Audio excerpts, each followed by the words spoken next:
I never imagined I'd be writing these words, but life has a way of pushing us into stories we would never script for ourselves.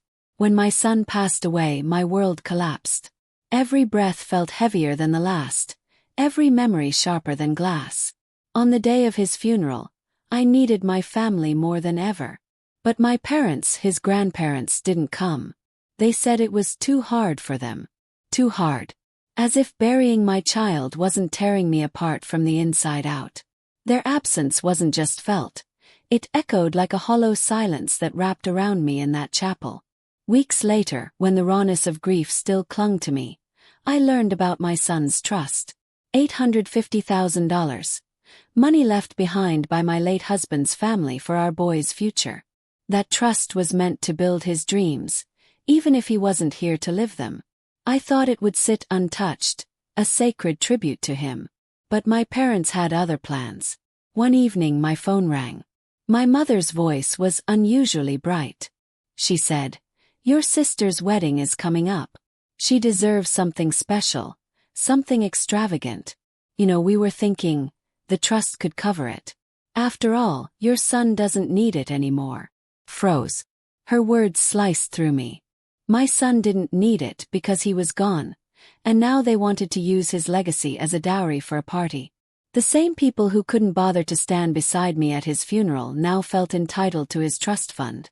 Years of favoritism flashed before me. How my sister was always the golden child, how every sacrifice I made went unnoticed, how every triumph of hers was celebrated as if the world owed her applause. But this was beyond cruelty. This was theft not of money, but of memory. I told them no. Not just no.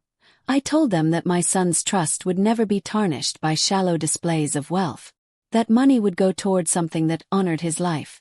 Scholarships, children's hospitals, causes that would keep his name alive in ways no wedding ever could. My parents were furious, calling me selfish, saying family should share. But family, I realized, isn't defined by blood. It's defined by love, loyalty, and respect, and they had abandoned all three. That was my breaking point. I cut ties not out of anger but out of love for my son. Protecting his memory mattered more than pleasing parents who had shown me where their hearts truly lay. Today, I tell this story not just as a mother who lost her child, but as someone who chose to rise above betrayal. To anyone reading this, never let others dictate how you honor those you love. Money, possessions, and celebrations fade. But the legacy of kindness, respect, and integrity, that's eternal. My son may not be here, but through every choice I make to honor him, he lives on. And that is worth more than $850,000 or the grandest wedding ever could be. I never imagined betrayal could cut so deeply until the day of my son's funeral. Losing him was already the kind of pain that shakes the ground beneath your feet and leaves you unable to recognize the world around you. I remember standing there, staring at the small casket, my hands trembling as I held onto the last threads of strength I had left. I kept waiting, my eyes scanning the faces that arrived, hoping, praying, that my parents would walk through the doors. They had promised they'd come. They had promised to be there for me, for him. But as the minutes dragged on and the service began, their absence grew louder than the prayers being read. Every word from the pastor felt heavy, but it was the silence of their empty seats that broke me further. People whispered, asking where they were, and I didn't know what to say. How could I explain that the very people who should have been my rock chose not to show up? They later said it was too painful, that they couldn't handle seeing him like that. But what about me? I was his mother. I had to handle it because I didn't have a choice. The least they could have done was stand beside me in that unbearable moment. As I watched my son's coffin lowered, I felt not only the loss of my child but also the collapse of a bond one thought was unshakable. Their absence wasn't just physical. It was an abandonment that left me questioning whether I had ever truly mattered to them, or if love in our family had always been conditional. It was a wound on top of a wound, and it made the grief so much heavier, like carrying an ocean inside my chest. Weeks after the funeral, when I was still learning how to breathe in a world without my son, I came across documents that spoke of a future that would never come to pass. The trust fund, $850,000, set aside by my late husband's family, had been meant to shape our boy's life. College, dreams, a home one day. It was money that symbolized hope, opportunity, and stability. Seeing it on paper, knowing it was his, felt like a knife twisting in my chest. That fund wasn't just numbers in a bank account. It was a tangible reminder of all the milestones he would never reach, a future frozen in time. I remember sitting at the kitchen table late one night, staring at the paperwork. My tears smudged the ink as I whispered his name, thinking about how his life had been cut short, how all the love and potential packed into his tiny years would now never be realized. That trust wasn't supposed to be touched for a long time. It was supposed to wait until he was ready to step into adulthood. Now it sat there, untouched and heavy, like a vault of memories that would never be made. Part of me wanted to seal it away forever, to keep it sacred. It wasn't mine, not truly, it was his. Even though he wasn't here to use it, I wanted it to remain tied to him, to represent everything he could have been. The thought of anyone else even speaking about it felt intrusive, like they were trying to walk into a part of my heart that was still bleeding. That money had nothing to do with luxury or comfort for anyone else. It was my son's legacy, the last gift from a family who had loved him before he was even born. One evening, when the weight of grief still pressed on my shoulders like lead, the phone rang. My mother's voice was unusually light, almost rehearsed, as though she were trying to disguise something serious beneath a layer of cheer. She began talking about my sister's upcoming wedding, how it was going to be the event of the year, how my sister deserved something truly unforgettable.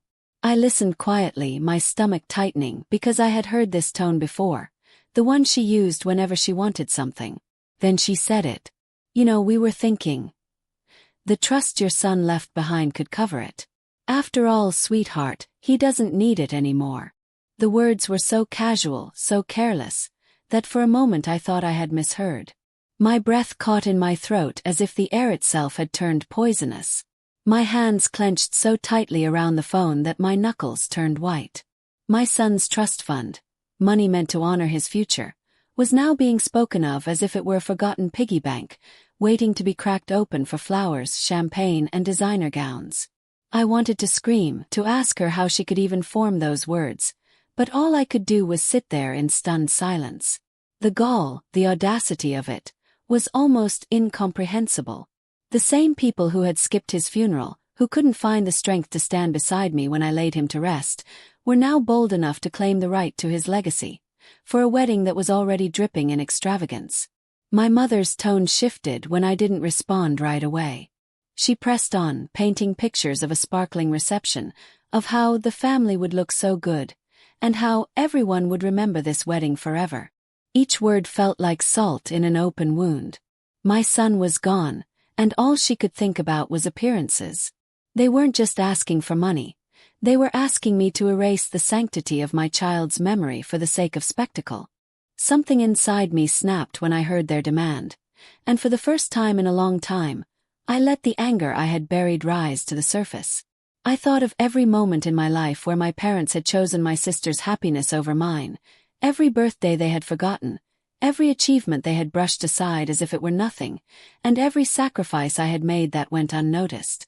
It was as if my entire childhood came flooding back in one unbearable rush, colliding with the fresh wound of losing my son. I remembered how my sister had been the golden child, always the center of their praise, their pride, their resources. When she wanted dance lessons, they signed her up without hesitation. When I asked to join art classes, I was told we couldn't afford it. When she brought home average grades, they threw her a celebration dinner. When I worked myself to exhaustion to earn top marks, I barely got a nod. And yet, even through all of that, I had told myself it didn't matter, that one day they'd see me too, that one day they'd show me the same love. But now, standing on the edge of grief, their true colors were undeniable.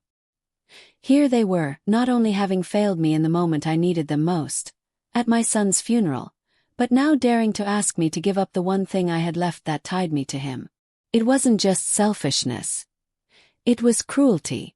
They spoke as though my son's trust was wasted potential, as though it existed only to be redirected toward my sister, the way everything else in my life always had been. I felt the years of silence I had endured finally break. My voice shook but carried a force I had never known I had. I told them how deeply they had failed me, how they had failed their grandson, how their absence at the funeral had already carved a wound that could never heal.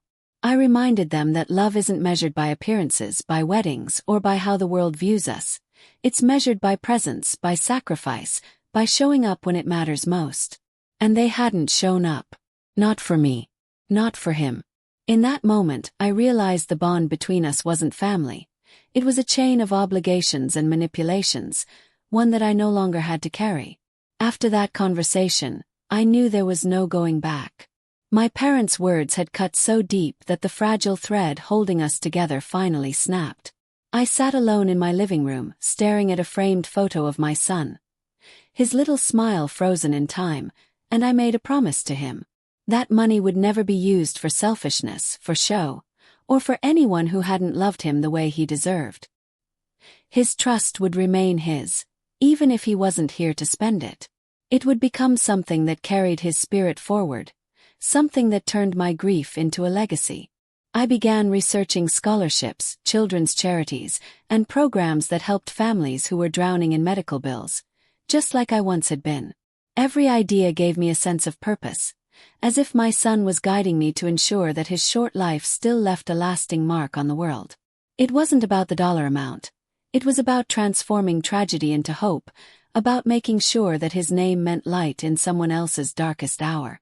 When my parents found out I had rejected their request, their reaction was predictable. They called me selfish, ungrateful, cruel even. They said family should share everything, that I was being dramatic, that my sister deserved her day.